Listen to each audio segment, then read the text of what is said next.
আমি তোমার ললিপপ খাবো। আমায় একটু ললিপপ খেতে দাও না সোনা। এত রাতে তো দোকান খোলা নেই, সকালে এনে দিব কেমন? না, সকালে হলে তো হবে না। আমার এক্ষুনি চাই। দাও না ললিপপ। এত বড় হয়ে গেছো তারপরও চকলেট খাওয়ার জন্য বায়না করছো তুমি? আল্লাহ, তুমি এমন কেন? আমি এমন কোনো কি আমি কোথায় বড় হয়েছি? আমি তো সেই ছোট্ট বাচ্চাটি আছি।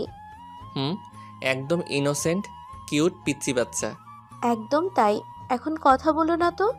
আমার জন্য ললিপপ নিয়ে এসো। আমি চুষে চুষে খাবো। আহা, মজা করো না তো। এত রাতে আমি তোমার জন্য কোথা থেকে চকলেট নিয়ে আসবো? সকাল হোক তারপর এনে দিব। আমি কি তোমার থেকে চকলেট চেয়েছি? তো কি চেয়েছো? আমি ললিপপ চেয়েছি। সেই একই তো ব্যাপার, তাই না? ওহো, একদম এক না। দুটো ভিন্ন জিনিস। মানে, এটা আবার ভিন্ন কেমন করে হয়? আমি তো জানতাম এই দুটো এক জিনিস। না, এই দুটো এক জিনিস না। আমার এখন ললিপপ চাই মানে চাই। কোথা থেকে এনে দিবে তুমি জানো। আনিকা কথাটা বলতেই অভিমান করে বসল। আনিকা অভিমান করে ফেলতেই আরিফ অবাক হয়ে আনিকার দিকে তাকিয়ে আছে। আরিফ আনিকার দিকে তাকাতেই আনিকা মুখ চামটা দিয়ে আরিফের দিক থেকে নিচের মুখ সরিয়ে নিল। আনিকা আরিফের দিক থেকে নিচের মুখ সরিয়ে নিতেই আরিফ আনিকার থুতনি ধরে আনিকার মাথাটা নিচের দিকে করে নিল। আরিফ আনিকার মাথাটা নিচের দিকে করে নিয়ে আনিকাকে উদ্দেশ্য করে বলল, এ আনিকা, কি হয়েছে কি তোমার? আমার উপর এমন করে অভিমান করবে তুমি? আমি তোমার ওপর অভিমান করতে যাব কেন?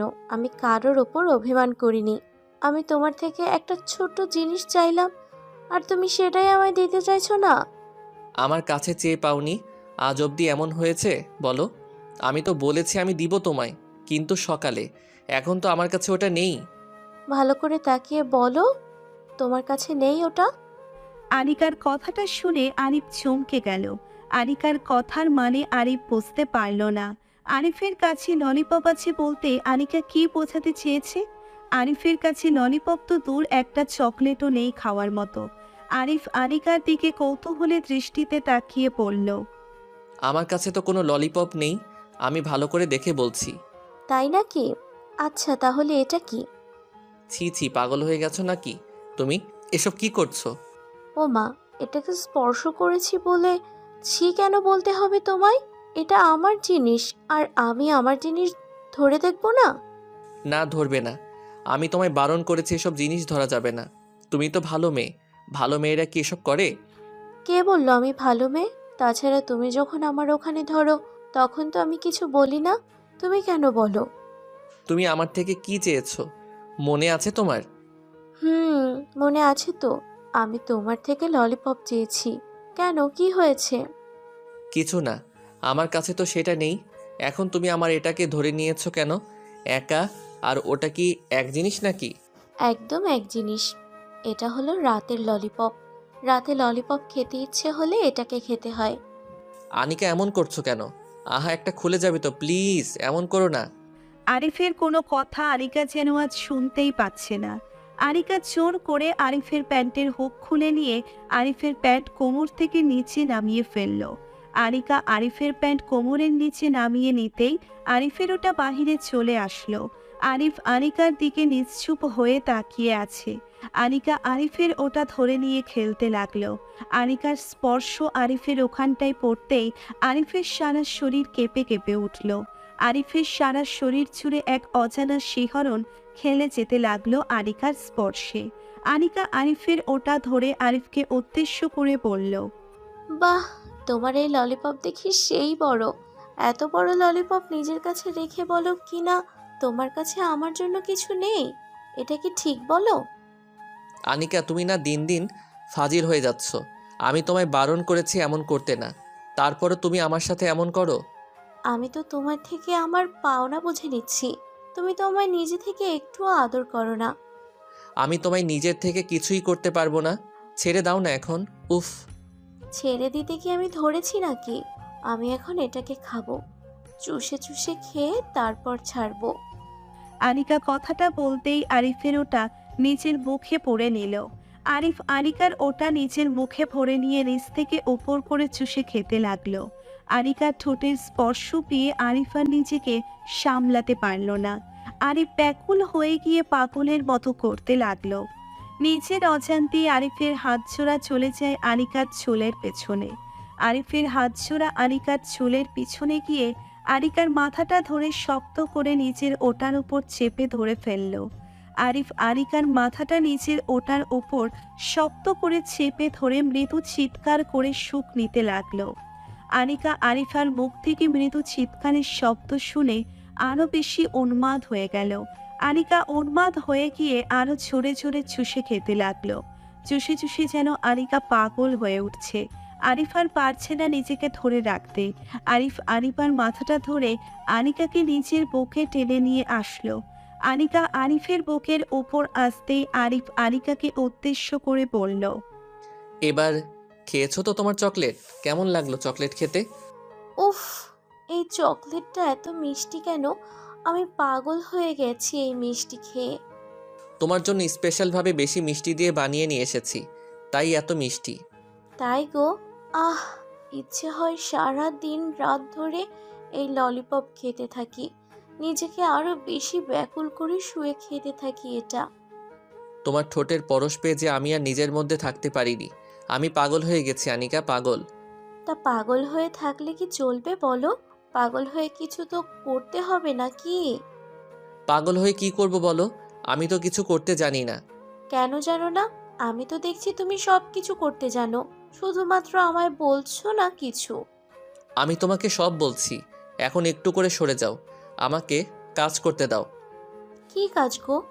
তোমার চোখ মুখ দেখে তো মনে হচ্ছে কোনো ভালো কাজ করতে তুমি যাচ্ছ না।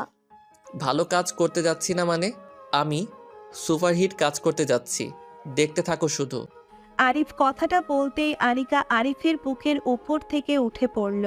আনিকা আরিফের বুকের উপর থেকে উঠে পড়তেই আরিফ আনিকাকে বিছানায় শুইয়ে দিয়ে আনিকার ঘাড়ে গলায় চুমু খেতে লাগলো। আরিফ আনিকার ঘাড়ে গলায় চুমু খাচ্ছে আর আনিকা চোখ বন্ধ করে নিজের স্বামীর ভালোবাসার স্পর্শ গ্রহণ করছে। আরিফ আনিকার ঘাড়ের মাঝে আলতো করে নিজের দাঁত ঠেকিয়ে দিতেই আনিকা মৃদু চিৎকার করে উঠল। আরিফ আনিকার চিৎকারের শব্দ শুনে আনিকার দিকে তাকিয়ে বলে উঠল, কি গো, কি হয়েছে তোমার? এমন করে শব্দ করে চিৎকার করে উঠলে কেন? আমি কি আর নিজের ইচ্ছা মতো কিছু করতে পারি বলো? আমার সব কিছু তো তুমি নিজেই কন্ট্রোল করো। আমি তোমার সব কিছু কন্ট্রোল করি মানে আমি কি করলাম? কি করেছো জানো না বুঝি, ফাজিল? জানি না, আমায় একটু গুছিয়ে বলো। গুছিয়ে বলা বলির দিন শেষ। বেশি বেশি করে এখন আদর দাও তো। আমি পারবো না কিছু দিতে। তুমি আমায় আর আগের মতো ভালোবাসো না। আমি তোমায় আগের মতো ভালো না বাসলে আমাদের মাঝে এত মিল আসতো কি করে? কচু আসতো। উফ, আবার তুমি আমার সাথে ফাইজলামি করতে শুরু করে দিয়েছো। কথায় আছে না, জামাই যদি নিজের কথা না শোনে তবে তাকে দিয়ে শোনানোর মতো কাজ করাতে হবে। আমি সেটাই করছি। তুমি না সত্যি এক নাম্বার ফাজিল। সব সময় আমার সাথে উল্টাপাল্টা কাজ করাটা তোমার হ্যাবিট। একদম ঠিক ধরেছ। আর আমি তোমায় করে সব সময় এমন করেই উল্টাপাল্টা কাজ করব। তাই নাকি? আচ্ছা, আমিও দেখি তুমি কেমন কেমন কাজ করতে পারো। আরিফ কথা বলতেই আনিকার বুকের উপর নিজের মাথাটা চেপে ধরে আদর করতে লাগলো। আরিফের আদর পেয়ে আনিকা যেন পাগল হয়ে উঠছে। আনিকার সারা শরীরে শিহরণ খেলে যাচ্ছে। আনিকাও আরিফের মতো করে সমান তালে রেসপন্স করে চলেছে। আনিকা আরিফ যেন আদর নিজেদের আদরে তৃষ্ণার্ত হয়ে গিয়েছে। তাদের দুজনের ভিতর এত তৃষ্ণা বেড়েছে যে যে কেউ কাউকে ছাড়া থাকতে পারছে না। দুজন সমানভাবে দুজনকে শান্তি দিচ্ছে। আদর করে তারা একে অপরকে ছড়িয়ে ধরে ঘুমিয়ে পড়ল। সকালে আরিফ ফ্রেশ হয়ে নিয়ে নিজের রুমে আসতেই দেখতে পেল আরিফের কোনো জামা বিছানার উপর গুছিয়ে রাখা নেই। আরিফ এমন দৃশ্য দেখে আনিকাকে উদ্দেশ্য করে চিৎকার করে ডেকে নিতেই আনিকা চলে আসে রুমে। আনিকা রুমে আসতেই আরিফ আনিকাকে উদ্দেশ্য করে বলল, এসব কি আনিকা? তুমি জানো না আমি রোজ সকালে অফিসে যাই? আমার জামাগুলো কোথায় রাখা আছে? তোমার জামাগুলো কোথায় রাখা থাকে সেটা কি তুমি জানো না? সব সময় বাচ্চাদের মতো করতে থাকো কেন? সত্যি আমি বুঝি না কিছু। তুমি কেন বুঝতে যাবে? সেসব কি তোমার বোঝার কথা নাকি? আমি আমার জামা কাপড় এখনই বিছানার উপর দেখতে চাই। ইস, আসছে গরম দেখিয়ে কথা বলতে। সারা রাত ধরে এত আদর দিয়ে যে ঠান্ডা করলাম, তাতে তো দেখছি কোনো লাভ হয়নি। ছি ছি, সব কথাই তুমি ওই ব্যাপারটাকে কেন টেনে নিয়ে আসো বলো তো আমায়? এই কথাটা ছাড়া কি আর কোনো কথা থাকে না তোমার মুখে? ওহো, থাকে না তো। আমার মুখে সারাদিন শুধুমাত্র এই কথাটাই থাকে। তুমি আমার ওপর এমন গরম দেখাও কেন? আমি সত্যিই বুঝতে পারি না। আমি তোমার উপর মোটেও গরম দেখাই না। সব সময় এক কাজ করলে কার ভালো লাগে বলো? আরিফ কথাটা বলতেই আনিকার দিকে খানিকটা এগিয়ে গেল। আনিকা আরিফের চোখের উপর নিজের চোখ জোড়া রেখে ভেংচি কেটে আরিফের দিক থেকে সরে যায়। আনিকা আরিফের জামার কাবাট থেকে নামিয়ে নিতেই আরিফ কোনো কথা না বলে দম করে পেছন থেকে আনিকাকে জড়িয়ে ধরল। আরিফ আনিকাকে জড়িয়ে ধরতেই আনিকা চমকে যায়। আনিকা হকচকিয়ে গিয়ে পেছন ফিরে তাকাতেই আরিফ আনিকাকে উদ্দেশ্য করে বলতে লাগলো, কি গো, আমার কথাই কি তোমার রাগ হয়েছে? ওহো, তোমার কথায় আমার কেন রাগ হতে যাবে? আমি কি মানুষ নাকি? আমি তো এইবারের গোলাম। আমার সাথে গরম দেখিয়ে কথা বলবে, সেটাই তো স্বাভাবিক, তাই না? আহারে, আমার আনিকা মিস দেখে আমার উপর পুরো রেগে গেছে। সরি, আর গরম দেখাবো না। কিসের সরি? কোনো সরি টরি না। আজ থেকে আমার সাথে বেশি বেশি গরম দেখাবে। আমার সাথে গরম না দেখালে কেমন করে হবে বলো? না গো, কোনো কিছু হতে হবে না। আমি বললাম তো, আর গরম দেখাবো না। এই কথাটা তুমি 1000 বার বলেছ, তাতেও কোনো লাভ হয়নি। রোজ সকালেই তোমার থেকে গরম গরম কথা শুনতে হয় আমার। যাকে, আমায় এখন ছাড়ো, আমার কাজ আছে। সরি, আমি তোমায় ছেড়ে দিতে পারবো না। আমি তোমায় জড়িয়ে ধরেছি কি ছেড়ে দেওয়ার জন্য নাকি? কি? ওই তখন তো গরম দিলে তোমার নাকি অফিস টাইম। তা অফিস টাইমে এসব ফাজলামি করার জন্য সময় কেমন করে হয় তোমার? সময় তো আমার কাছে একদম নেই। আমি অনেক কষ্ট করে সময় বের করি। আচ্ছা, তাই নাকি? মানুষের ঢং দেখলে না আমি আর বাঁচি না একদম। আমি তোমার সাথে কোথায় ঢং করলাম? আমি তো তোমার সাথে একটু করে রোম্যান্স করছি সোনা। ইস, আসছে রোম্যান্স করতে। ওনার মুখের কথা শুনে আমার ভেতরে থাকা রোমান্টিকতা জানালা দিয়ে পালিয়ে গেছে। ছাড়ো তো বাল। তুমি আমার সাথে এমন করে কথা বলবে? জানো, তোমার এমন করে বলা কথাগুলো শুনে আমার মনে কষ্ট আসে। ওগো, তাই? এত কষ্ট আসে যে তোমার কষ্ট দেখে আমার মাথা ঘুরতে থাকে। আর ঘুরবে না। এখন থেকে আমি একদম ভালো হয়ে যাব, কথা দিলাম। আরিফ কথাটা বলতেই আনিকাকে নিজের বুকের সাথে মিশিয়ে নিল। আনিকার সাথে একটু রোমান্টিক ঝগড়া না করতে পারলে যেন আরিফের শান্তি লাগে না মনে। তাই তো আরিফ সব সময় সকাল হতেই আনিকার সাথে লাগিয়ে দিবে কোনো না কোনো বিষয়ে ঝগড়া। আরিফ এত ঝগড়া করতে পারে যে মাঝে মাঝে মনে হয় আরিফকে বিয়ে করে আনিকা অনেক বড় ক্ষতি করে ফেলেছে আরিফের। তাই তো আরিফ তার উপর এমন করে ছাড়তে থাকে। আরিফ আনিকাকে নিজের বুকের সাথে মিশিয়ে নিয়ে আনিকার কপালে আলতো করে নিজের ঠোঁট ছোড়া ছুঁয়ে দিল। আরিফ আনিকার কপালে নিজের ঠোঁট ছোড়া ছুঁয়ে দিতেই আনিকা একদম গলে যায়। আনিকাও আরিফের বুকের উপর চুমু খেলো। ভালোবাসার মানেটাই খুনসুটি। ভালোবাসার মাঝে যদি রোমান্টিক খুনসুটি না থাকে তবে সেই ভালোবাসায় শান্তি আসে না। আনিকা বেশ কিছু সময় ধরে আরিফের বুকে শান্তি নিয়ে মৃদু কণ্ঠে আনিকাকে উদ্দেশ্য করে বলল, শোনো না, এখন রেডি হয়ে নাও, অফিসে যেতে হবে তো তোমায়। হুম, অফিসে একবার যাবার পর জানো, সারা দিন কাজে বিজি হয়ে থাকি। বাসায় আসার সময় হয় না আমার। জানি তো। তাই তো আমি কল করলেও ধরা যায় না। এই বললে মিথ্যে একটা কথা। আমি তো সবসময় তোমার ফোন কল ধরি। অযথা আমার নামে এসব অভিযোগ না করলেই নয়। আমি তো অভিযোগ করি, কিন্তু তুমি তো সত্যিই আমার সাথে এমনটাই করো। তোমায় আমি কোনো কথাই বুঝিয়ে পারি না।